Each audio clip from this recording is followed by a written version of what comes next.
देखिए हम लोग न्यूटन्स लॉ पूरा कवर कर चुके हैं। अब न्यूटन्स लॉ का सारा प्रॉब्लम रिलेटेड पार्ट कवर करने के बाद हम लोग न्यूटन्स लॉ के स्पेशली सेकंड लॉ का स्टेटमेंट जानेंगे क्या है। हम लोग जो सेकंड लॉ का statement force equal to mass into acceleration देखते हैं, वो एक रिफाइंड फॉर्म ऑफ है, refined form of Newton second law है। वो एक्चुअल फॉर्म नहीं है, उसका एक्चुअल फॉर्म कुछ और है। तो अगर आपके स्कूल एग्जाम में आ जाता है कि राइट न्यूटन सेकंड लॉ, तो अगर आप F equal to M A लिखोगे तो वो गड़बड़ हो जाएगा। आपको F equal to M A नहीं लिखना है, उसके बजाय एक बेसिक फॉर्म लिखना है, और उसी फॉर्म को हम लोग अभी डिस्कस कर रहे हैं। और उससे एक फोर्स का एक और भी अच्छा चीज कॉन्सेप्ट खुल के आएगा, उसको कहते हैं इम्पल्स। और हम एक टॉपिक कवर करेंगे, इम्पल्स मोमेंटम थ्योरम। ये जो टॉपिक है ये बेस्ड है न्यूटन सेकंड लॉ का बेसिक स्टेटमेंट पे। ठीक है, तो हम लोग जो कवर करने जा रहे हैं इम्पल्स मोमेंटम थ्योरम।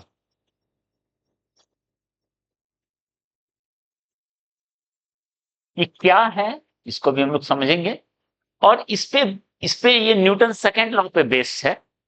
ठीक है, हम लोग न्यूटन सेकंड लॉ का बेसिक स्टेटमेंट भी सीख लेंगे, और इसके साथ हम लोग एक फिजिक्स का बहुत इंपॉर्टेंट कॉन्सेप्ट सीख पाएंगे। उस कॉन्सेप्ट का नाम है conservation of linear momentum.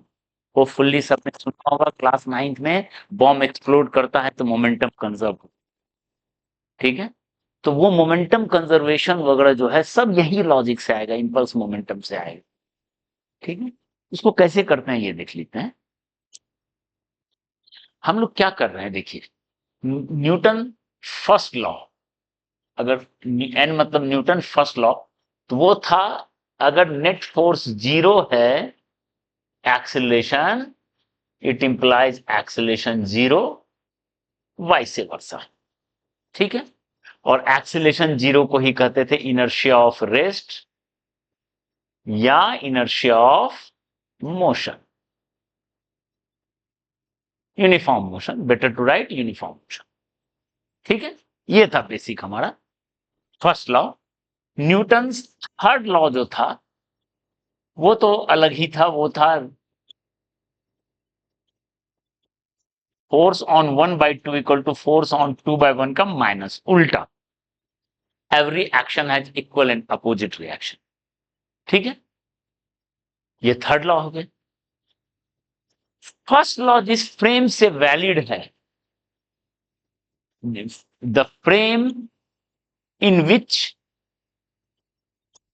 It is valid is called inertial frame. मतलब इनर्शियल फ्रेम में जो है ये चीज वैलिड होता है। अगर फोर्स जीरो है तो एक्सेलरेशन जीरो है। इसको हम लोग स्यूडो फोर्स वाले पार्ट में कवर कर चुके हैं। ठीक है, Newton third law valid in all frame, all inertial and non inertial frame, सब में वैलिड होता है। इनर्शियल नॉन इनर्शियल फ्रेम का कॉन्सेप्ट हम लोग ऑलरेडी डिस्कस कर चुके हैं। ठीक है, फर्स्ट लॉ इनर्शियल फ्रेम में वैलिड होता है। इनर्शियल फ्रेम का एक बहुत अच्छा एग्जांपल है ग्राउंड फ्रेम, जबकि एक्चुअल में ग्राउंड भी एग्जैक्ट इनर्शियल फ्रेम नहीं है। एग्जैक्ट इनर्शियल फ्रेम मिलना इम्पॉसिबल है, वो नहीं मिल सकता। हम एक प्रैक्टिकल कैलकुलेशन पर्पस के लिए ग्राउंड को हम इनर्शियल फ्रेम की तरह ट्रीट करते हैं। ओके, अब इसी फ्रेम में in inertial frame second law is valid, second law valid है, और जिसको हम लिखते हैं F equal to mass into acceleration. ये रिफाइंड फॉर्म, ये रिफाइंड फॉर्म है। एक्चुअल फॉर्म क्या है, एक्चुअल फॉर्म पे आते हैं, और एक्चुअल फॉर्म से आपको इंपल्स मोमेंटम थ्योरम की समझ आएगी क्या चीज है इंपल्स मोमेंटम थ्योरम। ठीक है, तो देखिए एक्चुअल फॉर्म क्या है। एक्चुअल फॉर्म ये है, कहां से आता है वो इसको देखेंगे। एक्चुअल फॉर्म है ये, मान लो एक ऑब्जर्वर है, ये इनर्शियल फ्रेम है, ये ऑब्जर्वर है, और ये किसी मोशन को देख रहा है, किसी मोमेंट पे पोजीशन वेक्टर r है, वेलोसिटी v है, वेलोसिटी इसका v है, एक्सीलरेशन मान लेते हैं a है, तो हम लोग अब तक जाने हैं नेट फोर्स एक्सीलरेशन की तरफ होता है, जिधर एक्सीलरेशन ये है। लेकिन अब हम लोग एक कॉन्सेप्ट सीखेंगे, कहां से ये आया उसको जानने के लिए हम लोग एक कॉन्सेप्ट सीखेंगे, मोमेंटम पी, जो कि वेलोसिटी की तरफ होता है। हम डिफाइन करेंगे term m equal to M V, this is momentum of system, momentum of particle, M V. देखो, जिधर वेलोसिटी होगा उधर ही मोमेंटम होगा, क्योंकि मास है पॉजिटिव क्वांटिटी, आगे में पॉजिटिव मल्टीप्लाई करने से डायरेक्शन बदलता नहीं, एम इंटू वी। ठीक है, ये मोमेंटम एक वेक्टर क्वांटिटी है, यहीं से आता है फोर्स। क्या कैसे आता है फोर्स उसको समझेंगे अभी। अब इसका यूनिट क्या होगा, यूनिट आपको पता है, केजी मीटर पर सेकेंड, क्लियर देख के ही लग रहा है, और न्यूटन सेकेंड, और न्यूटन सेकेंड। डायमेंशन आप देख सकते हो, एम एल टी -1, ये है। अब ये मोमेंटम मतलब वेलोसिटी रिलेटेड है मोमेंटम से, आपको क्लियर दिख रहा है, और एक्सीलरेशन रिलेटेड है किससे, फोर्स। एक्सीलरेशन रिलेटेड है फोर्स से, मोमेंटम रिलेटेड है वेलोसिटी। ओके, तो सेकेंड लॉ का स्टेटमेंट बताता है कि rate of change of momentum, this is rate of change of momentum is directly proportional to net force on fire. ये है सेकेंड लॉ का स्टेटमेंट। ठीक है, ये है सेकेंड लॉ का स्टेटमेंट, बेसिक स्टेटमेंट। और यहां से हम लोग dp by D T equal to constant को हम क्या लिखते हैं, k लिख देते हैं, 1 लिख देते हैं, कॉन्स्टेंट इक्वल टू 1। ओके, और dp का वैल्यू mv पुट कर देते हैं, F net. Okay, particle move कर रहा है तो मास तो कांस्टेंट है। यहां से एक और एनालॉजी समझ सकते हो, अगर मास वेरी करे तो भी ये लग जाएगा, क्योंकि ये मास अंदर में तब अंदर रखेंगे, तब उसको बाहर नहीं निकालेंगे। तो ये सब पार्ट को हम लोग आगे वाले चैप्टर में, 5th या 6th चैप्टर में पढ़ेंगे। मास अगर वेरी कर रहा होगा तो क्या होगा, कहीं से मास निकल रहा है या कुछ मास ऐड हो रहा है, तो कैसे इक्वेशन को लिखना है, वहां मास कांस्टेंट नहीं है। तो बेसिक इक्वेशन यही है, बेसिक इक्वेशन यही, इसी से सारा कहानी बनेगा। खैर, हम लोग जो अभी अब जितना पढ़े उसमें मास कांस्टेंट है, एम बाहर आ गया, DV by D T, that is net force. ठीक है, नेट फोर्स हो गया, और m into DV by D T होता है एक्सीलरेशन, यही न्यूटन सेकेंड लॉ का बेसिक स्टेटमेंट है। तो देखिए कहां से आया है न्यूटन सेकेंड लॉ। ओके, तो इसको हम क्या समझ रहे हैं, देखिए ये तो सेकेंड लॉ का स्टेटमेंट हुआ। इंपल्स मोमेंटम थ्योरम क्या है, देखिए इंपल्स मोमेंटम थ्योरम क्या है, इसको हम लोग यहां समझने की कोशिश करते हैं। इंपल्स मोमेंटम थ्योरम क्या है, तो पहले इंपल्स, इंपल्स होता है चेंज इन मोमेंटम। मान लो कोई चीज मूव कर रहा है, उसका वेलोसिटी चेंज हो रहा है, तो मोमेंटम चेंज होगा। That is equal to P final minus P initial, momentum change होना चाहिए। ओके, अगर वेलोसिटी चेंज होगा, मूव कर रहा है, वेलोसिटी चेंज हो रहा है, आप डे टू डे लाइफ का देखते हैं, वेलोसिटी चेंज हो रहा है, कोई पार्टिकल मूव करता है तो उसका मोमेंटम चेंज होगा। इसको लिखते हैं डेल्टा पी। इंपल्स का मतलब हुआ delta P, change in momentum. Okay,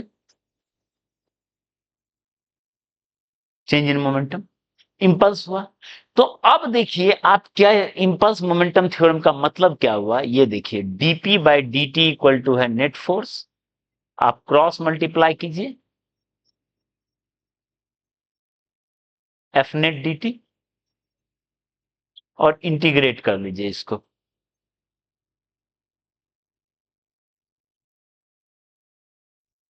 ये बताएगा, लेफ्ट हैंड साइड बताएगा चेंज इन मोमेंटम, या इंपल्स, या P final minus P initial.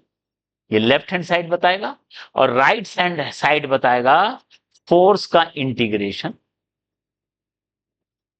यही है इंपल्स मोमेंटम। अगर कहीं पे आपको इंपल्स चाहिए, चेंज इन मोमेंटम चाहिए किसी प्रोसेस में, तो आप फोर्स को इंटीग्रेट कीजिए टाइम के साथ। ठीक है, यह है कहानी। इसको और यूजफुल फॉर्म में बदलते हैं। जनरली फोर्स ऐसा नहीं देता इंटीग्रेशन फॉर्म में, होगा क्या देख लीजिए ध्यान से। इसका यूजफुल फॉर्म क्या है? दिस इज नथिंग बट, ये जो थ्योरम है इसी को कहते हैं इंपल्स मोमेंटम थ्योरम। देखिए कहां से आया, सेकेंड लॉ से आया। ठीक है, यूजफुल फॉर्म क्या है हमारे लिए? यूजफुल फॉर्म क्या है कि पहले बात, अगर मान लो एक्स वाला पार्ट लिया जाए, कंपोनेंट वाला, तो ये हो गया। मतलब मोमेंटम को अगर आप डिफरेंशिएट करते हैं तो मिलता है फोर्स। मोमेंटम का डिफरेंशिएशन फोर्स टाइम के साथ। यानी इसको अगर ज्योमेट्री के टर्म में लिखें तो slope of momentum versus time graph gives force. Momentum का रेट ऑफ चेंज, डिफरेंशिएशन या स्लोप, उसको कहते हैं फोर्स। ठीक है, इंटीग्रेशन वाला फॉर्म इसका उल्टा, अगर मोमेंटम को डिफरेंशिएट करते हैं तो फोर्स मिलता है, तो फोर्स को इंटीग्रेट करेंगे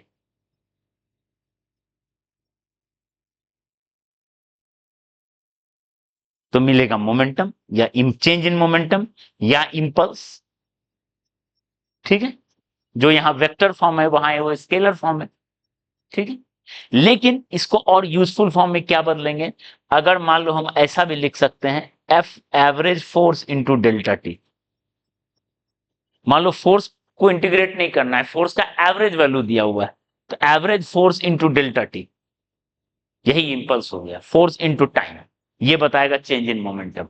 यही मतलब एवरेज अगर लेंगे तो एवरेज वैल्यू पूरा प्रोसेस के लिए इंटू टाइम, तो ये हो गया यूजफुल फॉर्म। देख लीजिए डेल्टा पी। या नहीं तो इसको बोल सकते हैं area under force time graph. Area under force time integration का मतलब ये भी होता है। तो यूजफुल फॉर्म ये है, ये दोनों यूजफुल फॉर्म है। ठीक है, आपको अगर एवरेज फोर्स इंटू टाइम कर देंगे तो वो बताएगा चेंज इन मोमेंटम, या area under force time graph कर देंगे तो वो बताएगा चेंज इन। ये है यूजफुल फॉर्म। ठीक है, तो हम लोग अभी इसी सेक्शन पे प्रॉब्लम लेंगे, एक आध एग्जांपल लेंगे, उसके बाद इंपल्स निकालना हम लोग और भी अच्छे तरीके से सीखेंगे कुछ स्पेशल। ठीक है।